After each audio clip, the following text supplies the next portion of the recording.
Hey guys, it's Steph from the Hot Moon Podcast. All right, here we go again. The amount of choke jobs we have seen in this playoffs has been nothing short of absolutely fascinating, man. I can't remember this many choke jobs in one playoffs, man. And I said this in my last vid, talking about the Knicks and Celtics series that, you know what, I think we're going to be surprised that, we're on track to be surprised that we may get an NBA's finals matchup that no one really anticipated coming.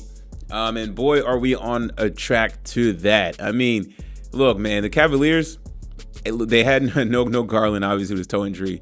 Then you find out no Mobley and DeAndre Hunter. All right. Could they still get it done? They have no. I mean, it was like, it was really gonna rely on Donovan Mitchell to carry this team. And boy, was he on a mission, man.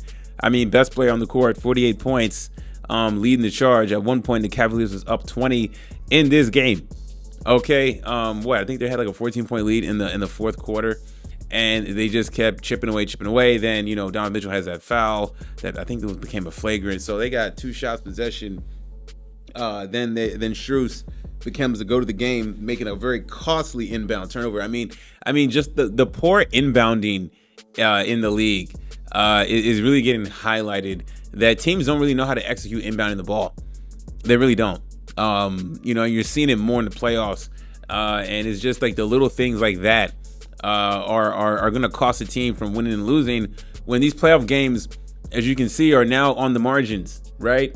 Crazy what's going on, man. Look, obviously Tyrese Haliburton hit a game-winning shot. Now, he gets his revenge. He does the big, cojones pose at the end after hitting the game-winning 3.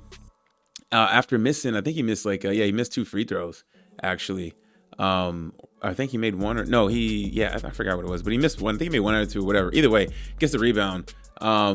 So poor rebounding on the Cavaliers as well. And for a kick-out 3 to win the game.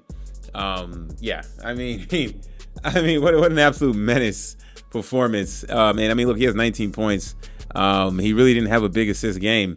All right, but he did have a big rebound game. All right, almost a double-double. But he hits the key shot. Now, he was getting booed. He was not. The Cavaliers fans was taunting Haliburton as being overrated, and you really can't call him overrated. Now, I get the fact that the Cavaliers are missing players, but nonetheless, it is still hard to win on the road in the playoffs against a top-seeded team, regardless who's missing, as long as they have Donovan Mitchell on the other side, and he can go nuclear, which he was going nuclear.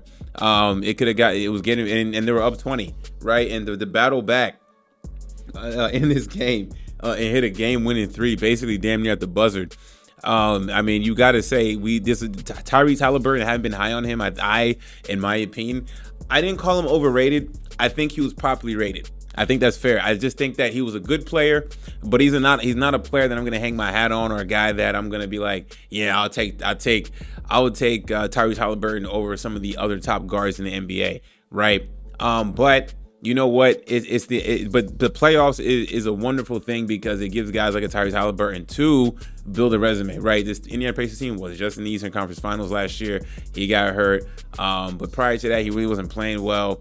Okay, he had some duds in the playoffs, and I'm just like, wildly inconsistent. Even throughout the season, sometimes you'll see his scoring is like something, no points, 5 points, 10. It's just weird game logs from Tyrese Haliburton, right? And I think that's where a lot of the overrated comes from, is that he can be wildly inconsistent at times and hasn't been a dominant scorer. It seemed like he has the skill sets to be a dominant scorer, but he relies too much on passing and stuff like that.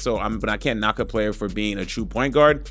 But a player like Tyrese Haliburton's caliber, you would think that, with his skill sets, you've seen him go off in games, but it's just not consistent enough. I think that's at least for me, is how I view, or I can at least maybe think that's where other people are coming from, but definitely from where I'm coming from. But he shut all that up to go 2-0 on the number 1 seed in Eastern Conference. It looks like they're gonna go ahead and smooth on in to the Eastern Conference Finals. Yes, I don't care who comes back for the Cavaliers.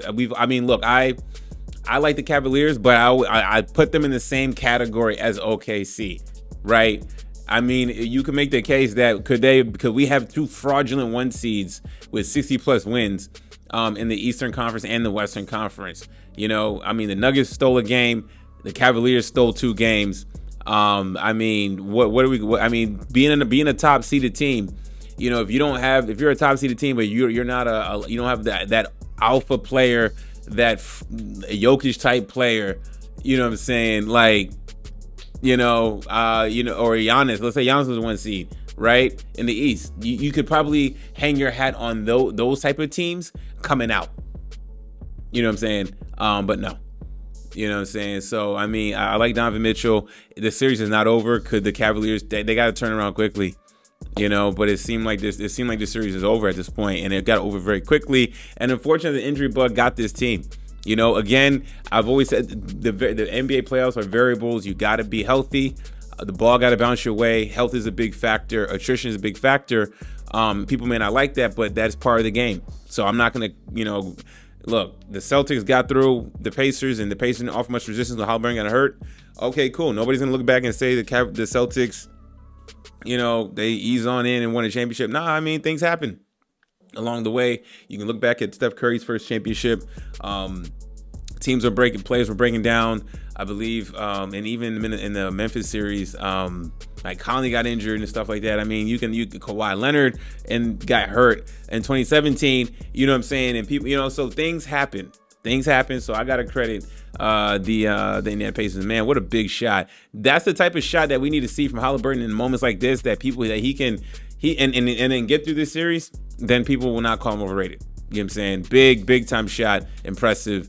He has a game winner moment, massive game winner moment, a big spot to go a big 2-0 on the Cavaliers, man. What a game, man. But you know what? Overall theme is just, or my takeaway from watching these massive choke jobs is just teams just know how to execute down the stretch.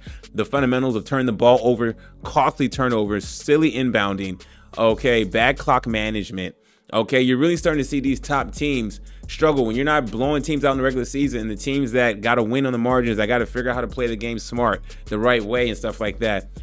Which team is going to be able to execute the fundamentals under pressure? And it seemed like those teams are winning. You saw it with Denver Nuggets. You see with the Pacers this night. You see even with the Knicks the other night.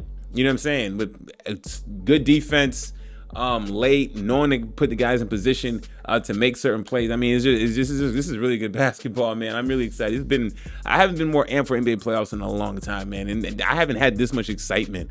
I don't know, man. Let me know if you guys feel this way and what you think about the Indiana Pacers stealing 2 games from the Cavaliers, and the Cavaliers just as fraudulent as OKC, man. Thanks for watching. Please like, subscribe. I'm out.